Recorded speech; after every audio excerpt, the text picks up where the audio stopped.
Mahalaga ang Semana Santa dahil dito ginugunita ang pagpapakasakit, pagkamatay at muling pagkabuhay ni Kristo, ang haligi ng pananampalatayang Katoliko. Sa panahong ito, aktibo ang mga deboto sa pagdarasal, pag-iwas sa karne tuwing Biyernes at ang iba ay nakikiisa sa penitensya at nagpapapako pa sa krus. Pero what if mayroong ibang paraan para palakasin ang pananampalataya pero sa mas relate sa panahon ngayon? Agaw pansin sa social media ang post ng Salesians of Don Bosco. Tampok ang mga larawan ng tinawag nitong Holy Week Essentials. Kasama rito ang Food for the Soul collectibles para sa Linggo ng Palaspas, Huwebes Santo, Biyernes Santo at Pasko ng Pagkabuhay.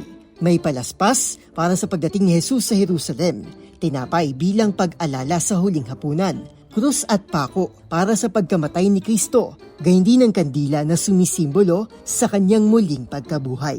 Tampok din ang iba't ibang santo sa Holy Week packs na ito, tulad ni na Saints Andrew, John, Veronica at Magdalena.